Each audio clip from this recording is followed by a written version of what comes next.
the biggest point of investment bunyoro hano abanyoro nkubesengereza mu investing mu kintu kibeta cargo transport abantu bandi bajja kujja bala opportunities zino kuruga Mombasa abantu bakusokutekeza Mombasa muno a passenger muri jungu might quit or might forgo movement but cargo cannot gamba sano guli mutokei abasajja ekikumbihiza alabanyoro bakopa kubi bakusiba habihindi bali kavado icha baito ebinde bakopa yo ningo kuneminga abana babo bali kavado tosobola kugamba ogenda ku investing otainaki otayina sente ogo mtwala 5 agenda ku investing muki tisana kuli mu musiri kwa tubaliza scale ya buli sente tubazo reda baina capital tubaza first 5 million 5 million sente ntito tubale abantu akutanke million 5 5 million kugamba egyo rent y'omwaka abasajja bati awe Nigeria yatekamo ekintu tingu bokuwina software ijuka ba Nigeria bazanira gafi software bikoto munjuza man ali mebitabo ebyo bikondo tosokuwa muntu mukuru kabyama akitabe kine kikondo it was because of the Nigerian movies abokuwa lwetaga munjo naga anyongo nekitabu kikyavani vika mbo nikyo kira toka kiroze ngino hano okapenta yagenda gakorola kirebi kono gakanu nkakora ebitabo bikatufokera ebitabo ebisoka buli bogenda gure kitabu kya 5x bakwenda bakuguliza ebikondo osaizi nyai wantu ebikondo byawe bali bitabya mugaso kutaka onete ngira abasajja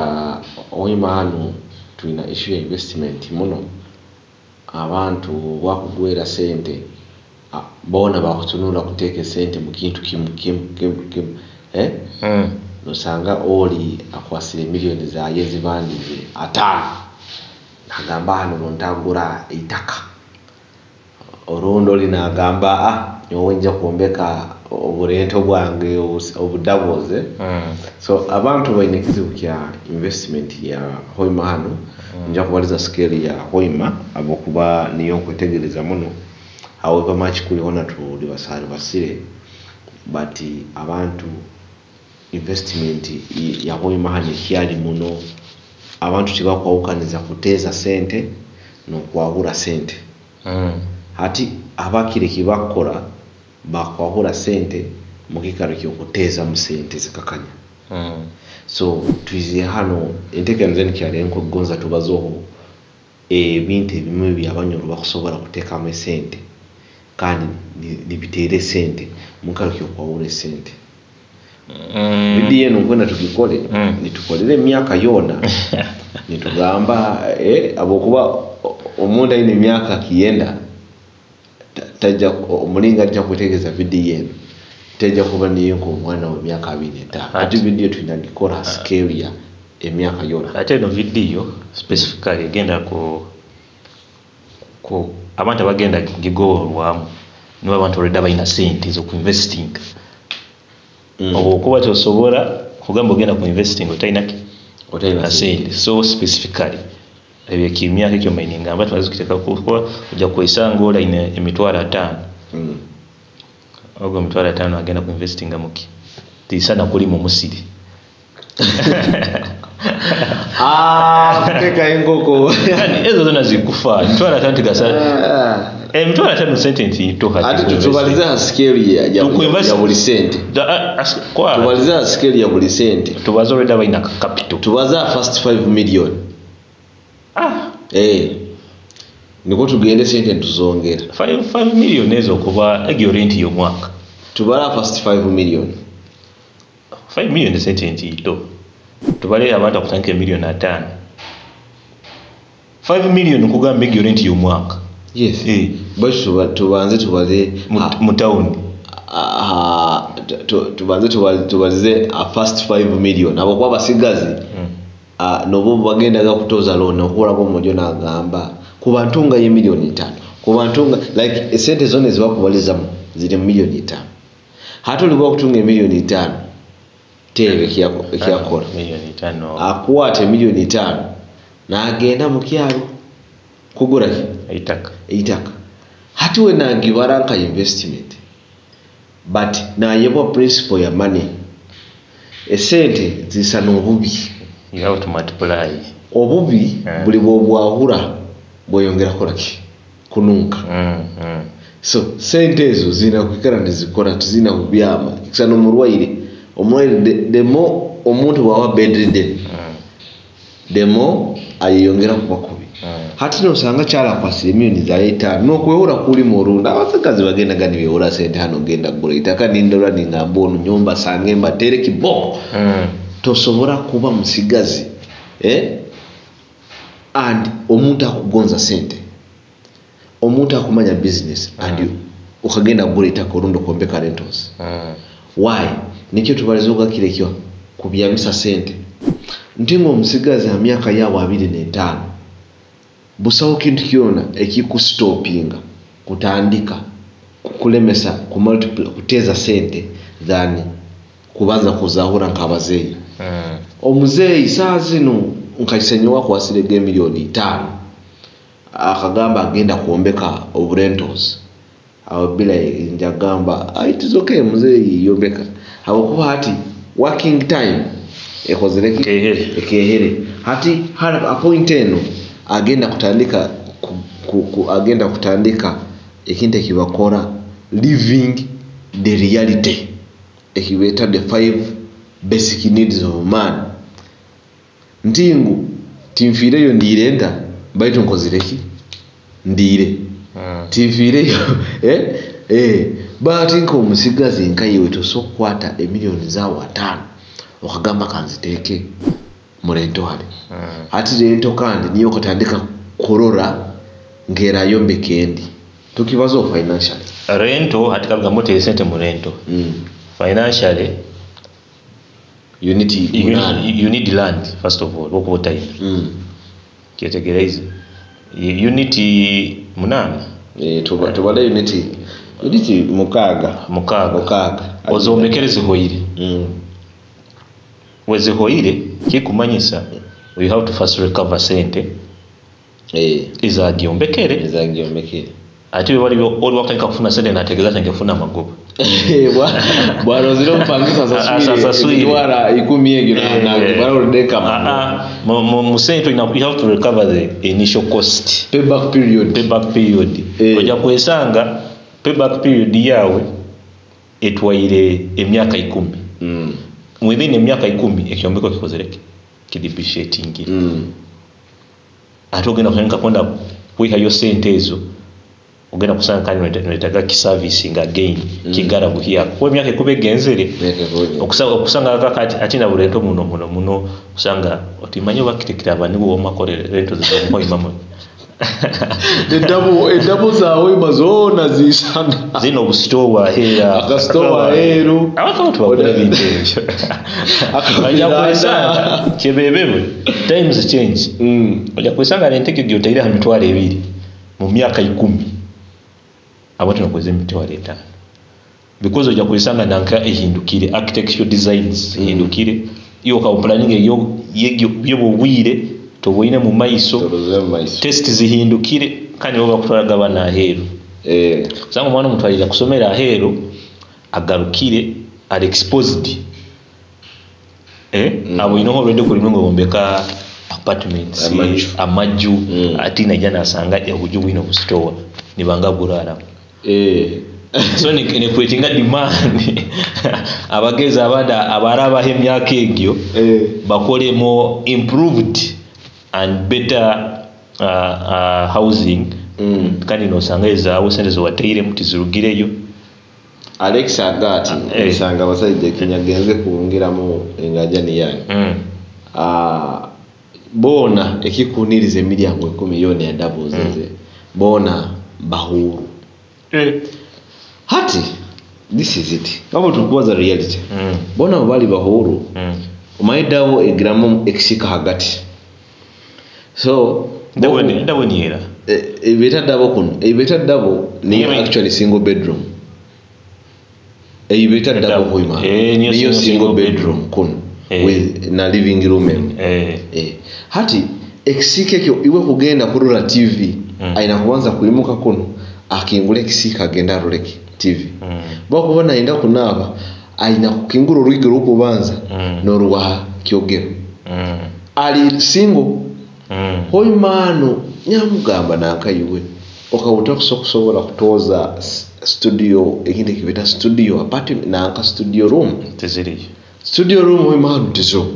okusanga abasigazi bayingi sitting room zona zili plain investment runde ebintu bibayina byona bilinka orun na sitting room bwe kubena yebintu there are very many chances ebintu bitu because some sitting room why agaruka sayina zekiro naijana anaba nataye kitabu ebya TV nagamba nyowe kusobola genda kula ku TV kangume hasimu yana bwakuba naenda kuchumba okumugamba tuka heru malage name ka store but with the studio it is just actually nkurora like cost ya studio room may even be cheaper abo kubekisika kiagati no ruigi cost egero derugiro a studio house ekisika kiagati ekiba moja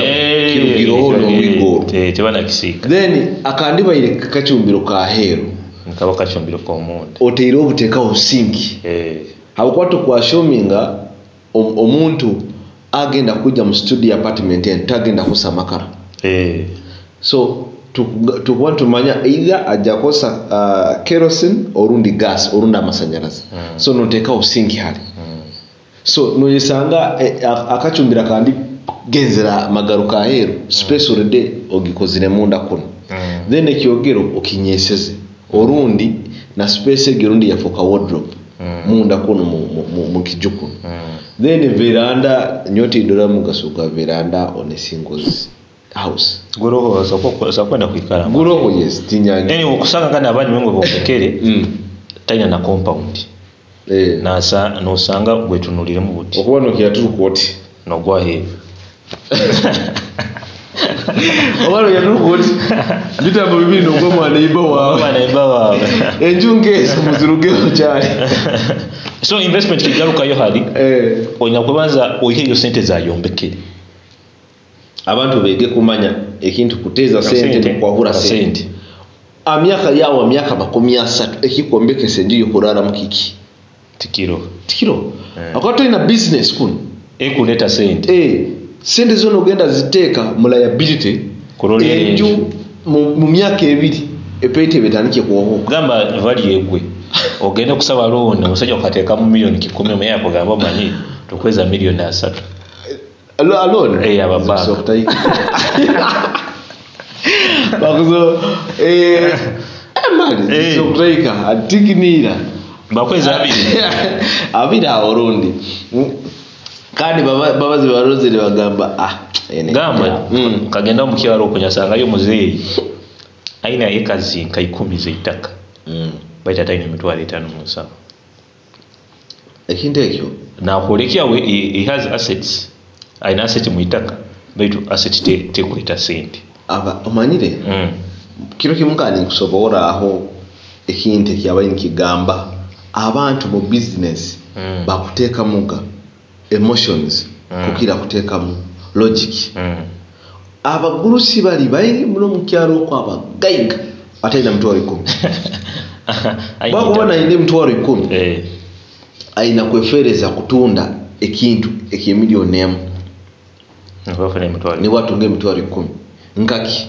aja kutunda ente orundi barana aina kiso kimilioni ibi aja kutunda hika ovuchi wajamu ha milioni nka musanju no buzikuba 10 hata milioni zili akose ibidi asigazo 8 by default gwinakora aja guri so nosanga abazei bali bayinge aboko bara worth mo millions mukaba ngire mbabazi ntabano kutekereza so abantu bakoze bata ku multiplying asset ho gambire rentals zikwawura sente yes kikumanyisa tizikola sente rentals people have misconceptions za abantu abalinse chua ababeta low risk investors ntinge milioni za 10 kaziteke muga akiri atandike kukura akasente nikakora nikaijja kandi tugambira akasente akuti kalike ante kamanza ku recovery you have to first recover sente zayombekere payback period niba utangiye ku realizing ngaki amagoba omuntu wakombeka lento bakatenka musasula nategeza atangiye koraki gali baitu gatali magoba egyo lento kitukumanyisa ku bantu kulenga sente kikumanyisa wala yombekere lento egyo is suppose kuombeka lento endi mu myaka 3 kikumanyisa taho sente lento gekora sente kandi ati twaboleka twabagamba ebintu ebime mwina ku investing I think real estate bokubo nohura oli low risk investor bana abatina sente zabo kugwa intingu katandike business yo muchere mu myaka ebiri e business hamillion 10 kusokufuka milioni 4 baitu by chances ntito ntingu erento mulyango go bayino renting emitwaro 10 mu myaka ebiri kusokuba gwa milioni 1 chances ntito muno zikusona okutabo akani andi njo tugambire one a law tenant act kokwata you only increase 10% but hati kuno economy nka eyo mucheri I can withhold omucheri gwe milioni 10 kagwa mu store yes ni mani ngutere bina ani njo tugambire the moment you build a house ekiro kiyotandika gyombeka etandika depreciating etandika kugwa value with the time ate okugenda kwesanga mu myaka 10 egwire value maybe no yombeka nto ngamba nyombekero rento mulinga ahero rundi na kampala kuminga abantu bakola na yombeka oburento nagamba nkozeze milioni 3 ngenda katunda milioni 5 ne wenkero game oli nomuhereza taitejo yakakarumu that's a better investment mu rentals nemiko mu wao 8 no gamwe mange 8 mtu ngenda mkolera akapa atekeze bukino hano akapa kekyo nyoka ndikusobole bisanga abasajja omanya abasajja mu Rio Estate bakakora kuramu akakabaloya baranganyira kibaza baitu kan kibaze bakakora kuramu ntingu okuranka abaloya bakura mingorede byahandikiro like sente zabo services zabo they assume they are very expensive but no so they call waloya munganyire ekipa pura munganyire baitu abantu mu real estate bagira mukine kintu kya nguzite geita ke milioni 5 nyino obugabe kutitune milioni 3 atakwenda aliko hati bwagenda kutandika business egyo akagamba ijukala abantu abatakwenda kurora process ya yokuombeka na rani bimukerereza nyine milioni zange 10 bora bale miyango 8 gimpe elimpiaka I just hand over hati wakwenda wara ataire mili 10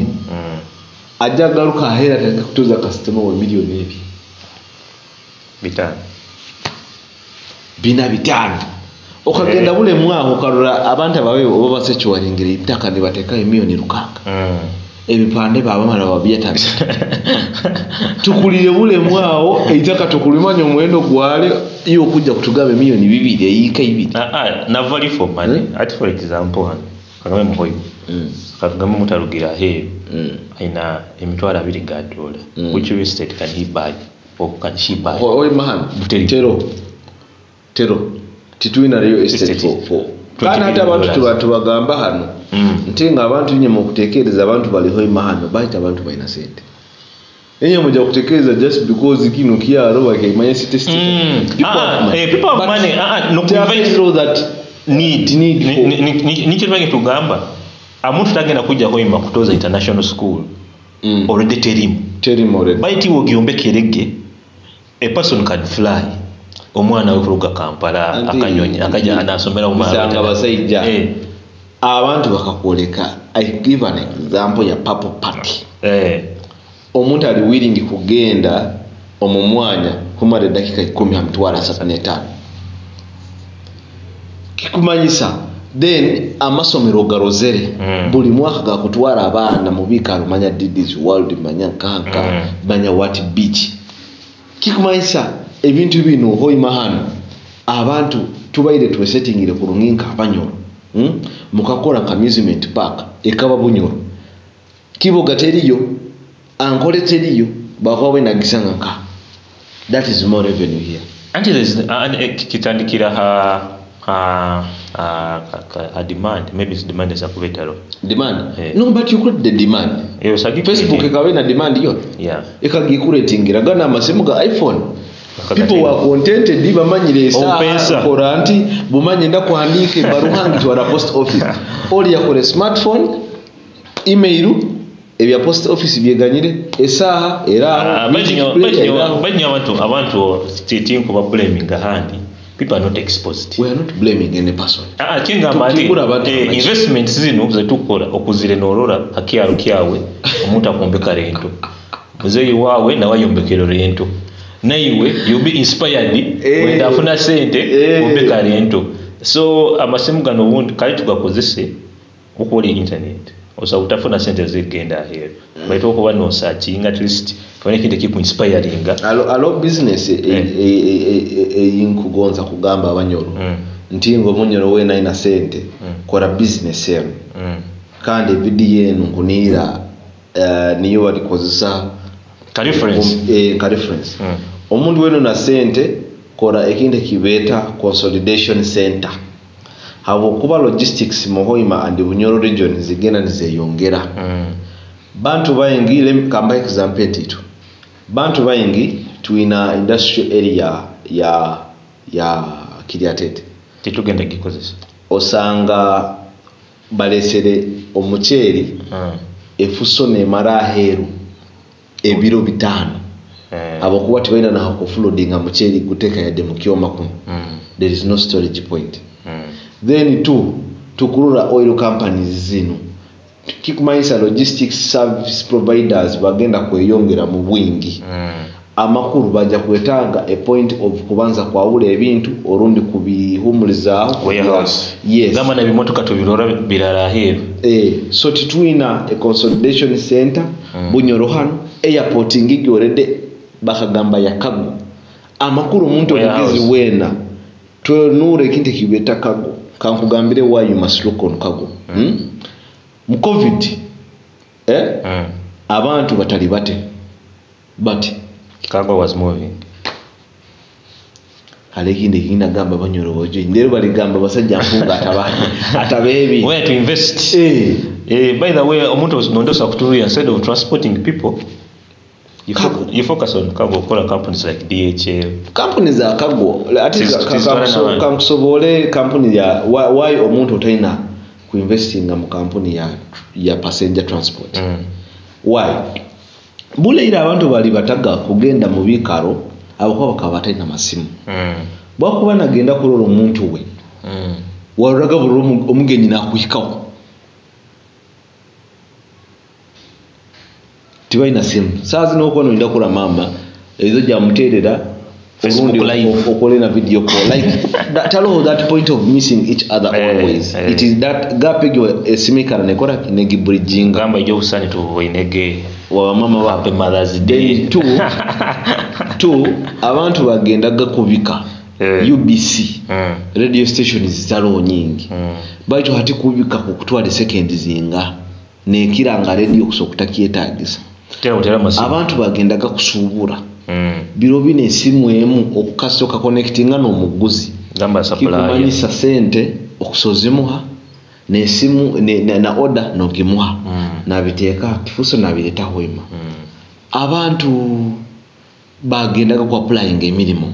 like nibyo ebintu ebyatwaraga abantu bagenda for meetings but hati byona tibiro kikumanyisa the biggest point of investment Bunyoro hano Abanyoro nkubesengereza mu investing mu kinte kibeta consolidation centers orundi warehouses orundi cargo transport abantu bandi bajja kujja balo opportunities zino kuruga Mombasa iri haina Hoima hano abantu bakusokutekeza Mombasa muno baje Mombasa iri haina Hoima aba investors bajagamba why don't I bridge that gap myself from Mombasa nkagaruka akagiteka nanka in that when goods zikuruga Sweden zikaja Kabalega International Airport na byahura nibibaho na bidistributinga mu Uganda other than kubanza kuikira Mombasa nibo kandi bitembeke kitwera kuija gamba ijyo no musaija kana gamba ati for example ijyo bino gamba transporting abantu taxi park ya Kampala okumala ebiro 5 osimbire line kutwala abantu 14 nikikuolekea nti okumala oli mu Kampala okuspendinga kadugambe tolina yonjo olina kulya olina kubyama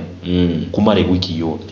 ojo tika abantu 14 ate kikuoneleza nkino bisanga abasajja omaziro bwire buyingo spendingire sente na sente zokozere nazo tizirimu so business zigana zihinduka in fact tukole yo symposium high investment tukole abantu ngaita watu abotu bunyo ni kwa abantu bahereze ideas na kusa kuteka sente tomanya actually bisanga basajja ekinte kikusinga kuhoniriza is a passenger muri jungu might quit or might forego movement but cargo cannot gamba sana gule mutokei wataksi na kuleka bino ya motoka zikajire bino watu bagora moto moto milioni 5 tokone motoka milioni 5 kutandikira motoka akakutandikirwa ati taxi kwani ngenda yake kuteka mtwalo musana tuwane foro Kampala bakaleta kana baleta paso no gendo oli compatible kasisi bitano sisi akapaso warukanga aisana bajaji takame mtwale tano taka Kampala obuhimbira abantu baninga babiri yo basatu so abanyoro cyali tukubasaba investment actually investment yenetu inakubazaho inakuba mtu tourism tourism hoima hano bunyoro hano echaina a very actually bunyoro mutaso blessed ndinge bintu byona ebikunirize ebikoto bitabunyoro waterfall ikiyakizire yamani munsi yona bitabunyoro hano bata yo government kagitwa bagita kabaleka olo mjunga kagita ibara lyo ni maya maction family member kunia takajaoga na hano kwa bunyoro hano ina the biggest planted forest bakagisala budongo bakagisala bunyoro hano nkunira no bunyoro has the big 5 animals nazo tuzina hano bunyoro nkunira bunyoro lero bintu bingi bikusokubaza bunyoro so bunyoro hano we are a very big tourism center like butukuba twezoire what do we have to offer abokuba tuine ensozi okurwa ensozi tizina kantu kalo baite ensozi ezo tukusozikolera activities nyingi za hiking mwanya alo hiking alo bagetake baito kibiro kuli mpulekeno musajja omuna agamba Uganda ketulemeirwe kwezora we are doing to investing in which we are supposed to investing na gamba for us we are basically ebyokulya producing ebyokulya that's where our stronghold is na ngatu investing mu agriculture na ni ha amani gaitu gali no sango musajja ainente baita kutunda matagaki ga kavera ngekyo kola value added no sanga abantu baine bicholi bakutera kutera kahunga but ali products nyingi zikuruganka mu bicholi ali muka conflicts kujuka okyetegereza kujuka one time ekinte kyo ni kinyumi yao ngamba we are strong in abanyoro already twine like we are trying to invent the wheel ekikande kiri kitugenda kusobola ale ebintu already ebyabaire biri muri 20 nguno bokwimuka bwimuka nko munyo bikulimu nyabi basobola nyabagamba ekyo kubanza bakitaga kulima ekya kabiri bakieta kulisa ekya kasatu bakieta kuhesa so now wagina gamba those are our strongholds tugaterege minte ni how tuli asazi nekizibukireho alekinde kiweta land fragmentation ijuko mujungu muratuganya genda deep katika nkibasowole land fragmentation ekatandikete land fragmentation ekatandikete ira buli twali tuina communal land eitaka lya community tumanyira olusozo olwo ruba mukama baitu ente zaitu zona tukusokora kuzirisizayo ekibire ekyo kibaki omukama baitu okusokusenye enku something like that eitaka lya community litakwatibwawo tojja gendo yombeke mu lusozi ate omujungu buyayizire abanyoro bayenda kumusiima nyo tinjagamba bana Uganda kankosa abanyoro bayenda kumusiima waragane bamuleba sana mugambe ndina lyabo tulikoire ate omujungu yagamba abantu bano kabarungi bakumpa netaka bagendaga kukya basangaho ga Paul do not cross private property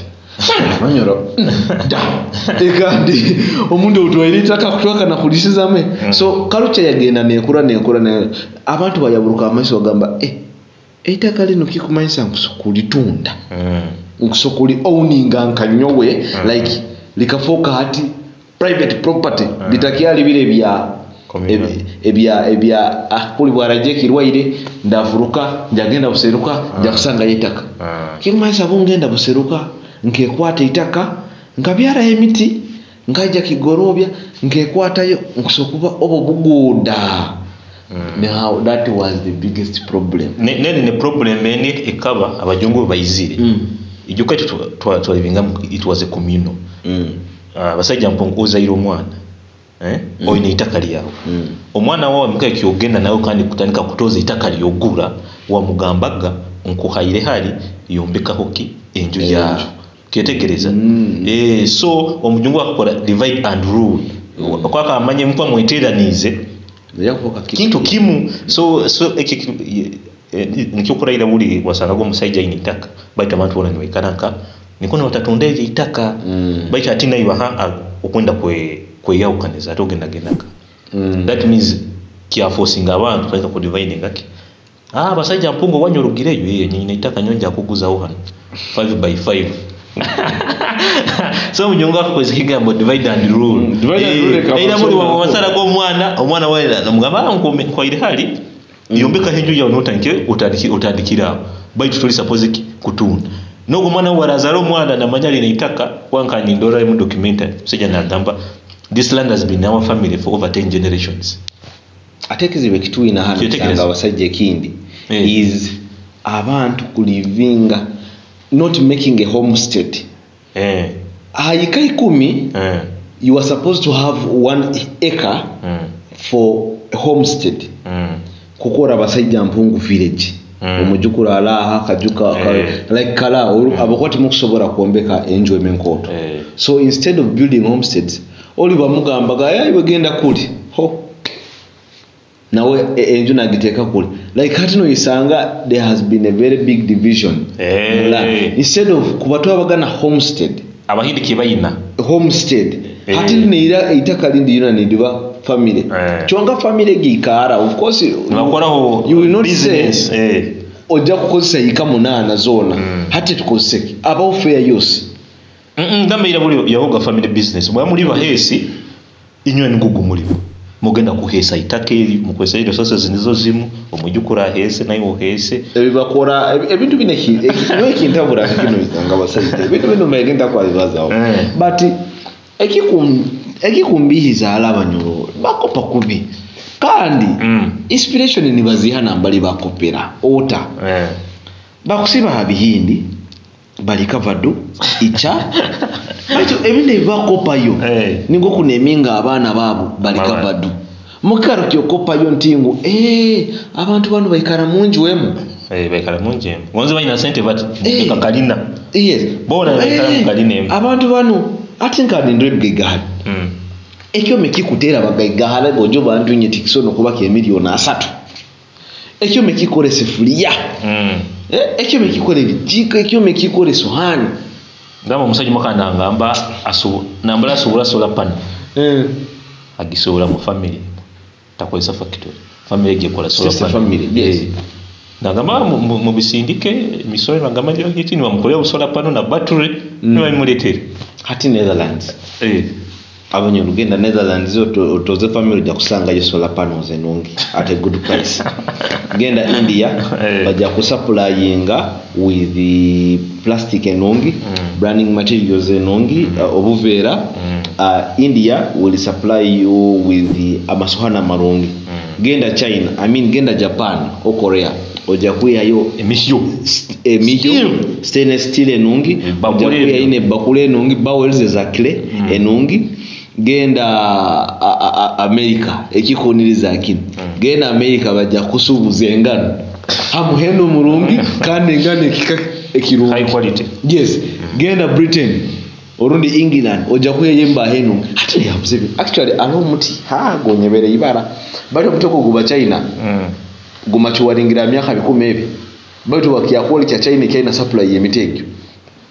eba emitego bagikosa kora guitars guitar boards omanyi guitar it is not all about a strings in the one batera all abanaterana n'urubaho rukora kiyamani munoka ha sound out gamanye ki kunyumiraga mutawo abasajja bakusala embaho nasala rubaho na ruguzo mu China omuchina na rutwara China na rukora mu dining table ye milioni 8 na gigara ngana milioni 8 na giteka munyu so abasajja bona ati abasajja bakora wood logging ngao tuina kubasuwa kura abokuwa ni baba inakuba na carpentry and factories kusinga yo mu Uganda muno akoba ina supply ya wood logging bati baona guzo mu China rutwara he na rukwa dining table gera mu bagita bateje showroom Kampala kusanga dining table ye milioni 2 kana sajja ni bazigura sajja bali bazigura dining table milioni 3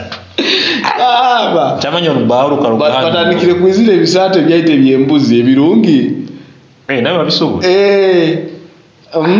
bubayegere ati kuno business etakayizire yeri yegonya omanyeti manyire ebintu bino basomero orundi church orundi community baitu ala abantu ala ebintu batatwegeseze okimaye mu kusokorole gonya sikikusoboka kandi gonya okimanye lerowe biri bintu bingi mune byokurura no gamba abanyoro tubina sente ati omujunga kadibye kinde kibeta iron abasajja iron etanguka baitu muno munabe mbaho iron kandi nayo nyangu nayo kusogirura no giyamu abakiwa takole bintu sajja no ganda kuza akameza kati ebyoma ekikusekesa mukika kyokopa designs bakazikora ibo bagenda nogure product just copy design embaho tuzina ati tuna nembaho muki bakora kwasamu donde kwasamu abasajja bagaba sajja inywe mukasomera ki abasajja abakulu abasajja abarundi batasomeye ibo bamanyire yo bona kabane emiti yange nkagisara bakambe mimi nzange munana okwo ebyo mebikore ebintu byasete no bara ati no wehabuza abantu abakora bakonya mpulinga bana bakora art ebyoma I will be honest ebyoma bino tubitinambe it's just a factory setting mu bwongo bwaita abanyoro ntingu barura machinery na gitina mbo yabe ebyoma ati nkweno ngambire kyoma kikyabe rawuta kana akasoka na akaranda akakompressa akafuha like nkweno ngambire ekyoma kikora wood carpenter and joinery kyabe obo joiners obo basibo obwo like nkweno ngambe kine kintu kyo muhendo muno bakise tukalemera ebyoma bikora esohani byezinga mali sajja fo actually sohani kuko obasujja barra TikTok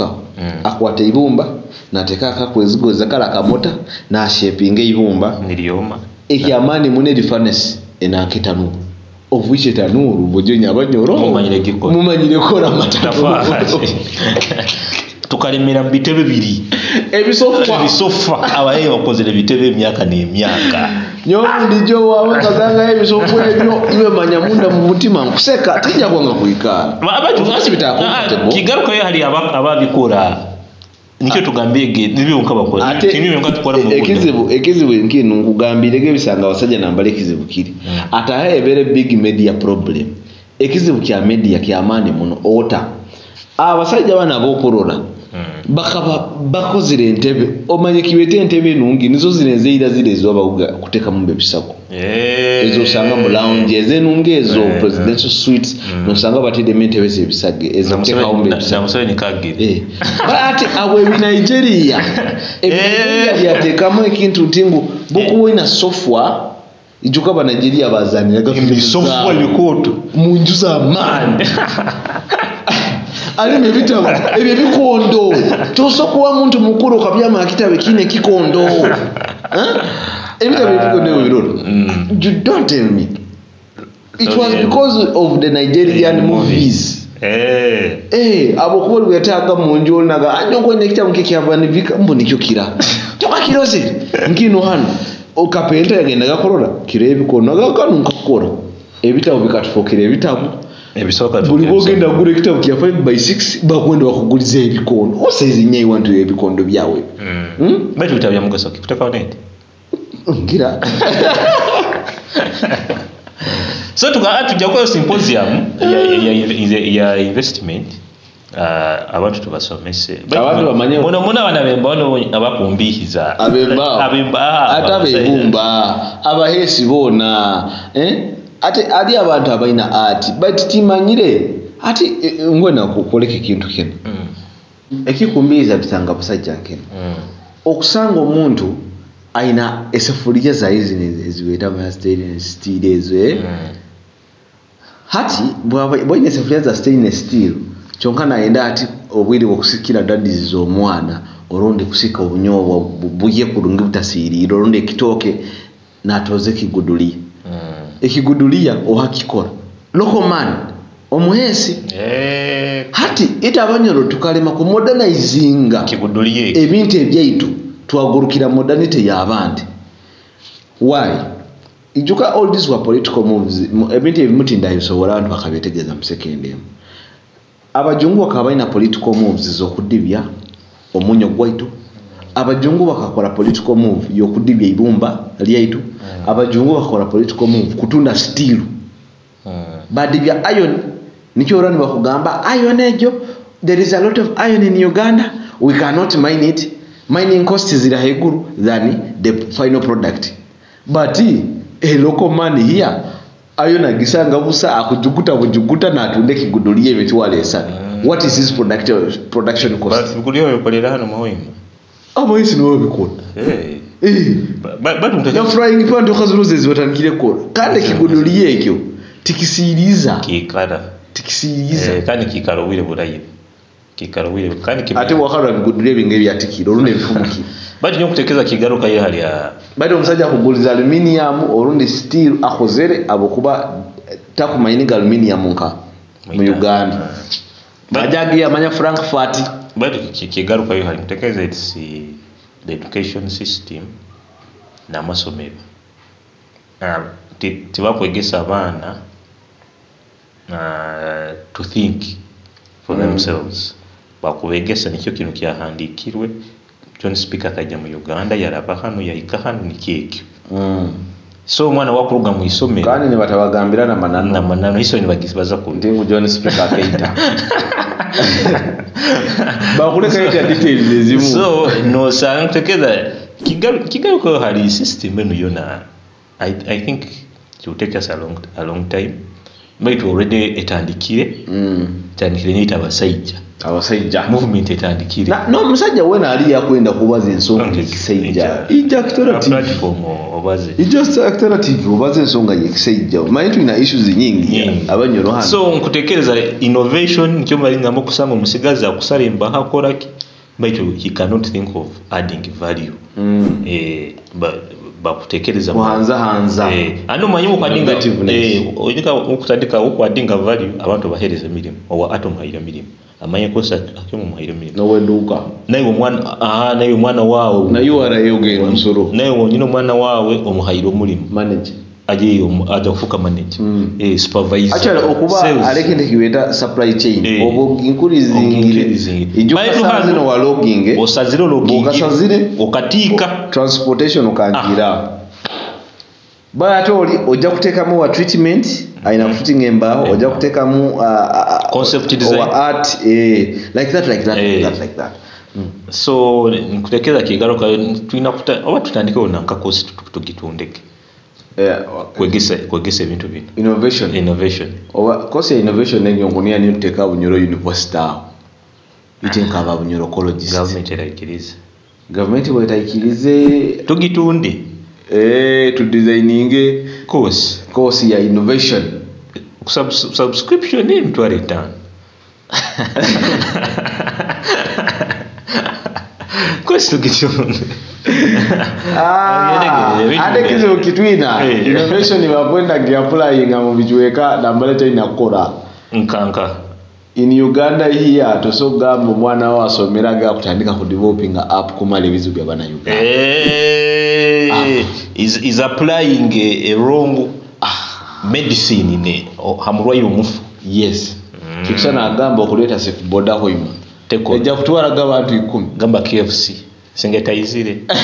Ende nambali nakayabaire the Jones. Yakutunga enkoko. But juka wali mu in market. But Kanda abanyoro waito bamanyire. Is that our problem? The luxurious chicken. The market. The luxurious chicken is not a problem, man. So what's the problem? Man. Oburu. The basic ata oburu supply oburu sazo no bitu. We have better problems to solve. Engo yebazisera. Abira bajuaraga. Have you seen Egyptians babaziraga bazine ngoiza? Ati material to inayo kwazire ngoi. We only need cotton. Cotton mukagina gebei. To do this. Mukagina gebei. Cotton twine embugo twina bi. So kikira about innovation but tukutekereza mu myaka nka 10 na abasajja movement. Nitujja kuba biterekereide. Because of course nayo tubasagamba mutoleke bintu kozero aro bitukola. With time bijabiro la mugabo. Bagambe kuba tweteraniza abasajja. Tugambe borabo ine ensonga yabo yokwenda kubaza abantu bagimanyise otajja kulabya propaganda antukubinga. Nabantu babayijukize tuina Gulu University. Twalo mwana asome. Rukuleto street akikali kyo mukama aho haina parliament. Labayo already details baina na branch endi Gulu baitu kubaterera omwana taruga hoima kugenda Gulu bakuleteire university ekipapura nikieki kimu owagule kya kutunga no waweme kya kutunga ebipapura ebyo tibikwawukana abana mbatwale Gulu University basome kandi nimbajukiza na Kitara Media abo emikoro yawe muleke kusaba kadidei paparazzi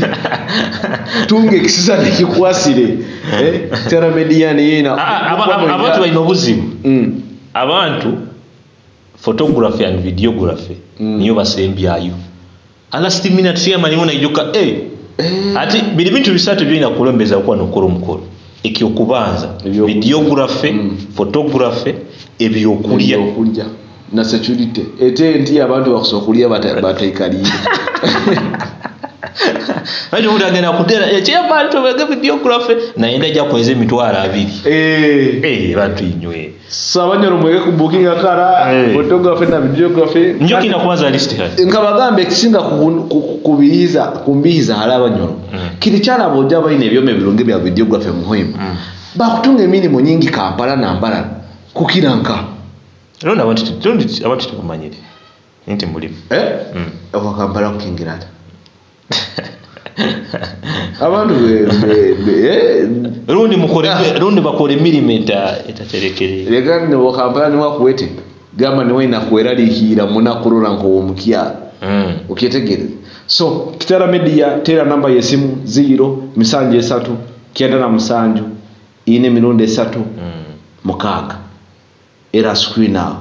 baganya na websites ya business yawe Rabarukurato road obanzo nye juice hajust juice nibo gende ha Gulu University oli admission kwalo mwana wa asome Gulu University titukwetaga omwana omuntu wale Gulu kuliona branch eri hoyi mahana leka rugire muka utazasura hostel fees ina faculty nungi ya agriculture na sciences mono Gulu University medicine bamani so mutu wala bana Gulu University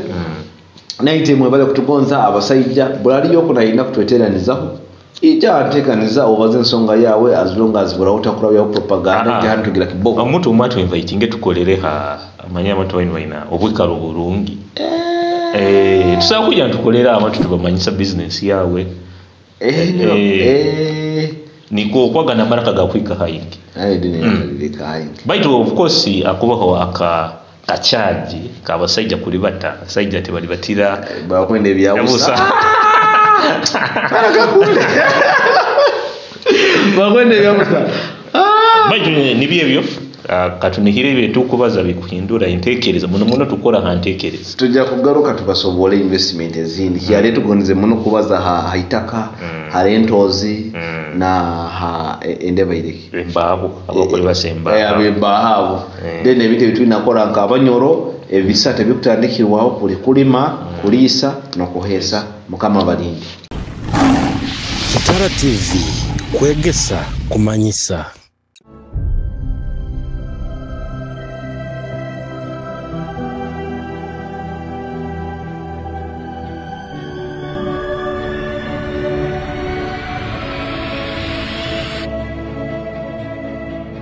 Abasajja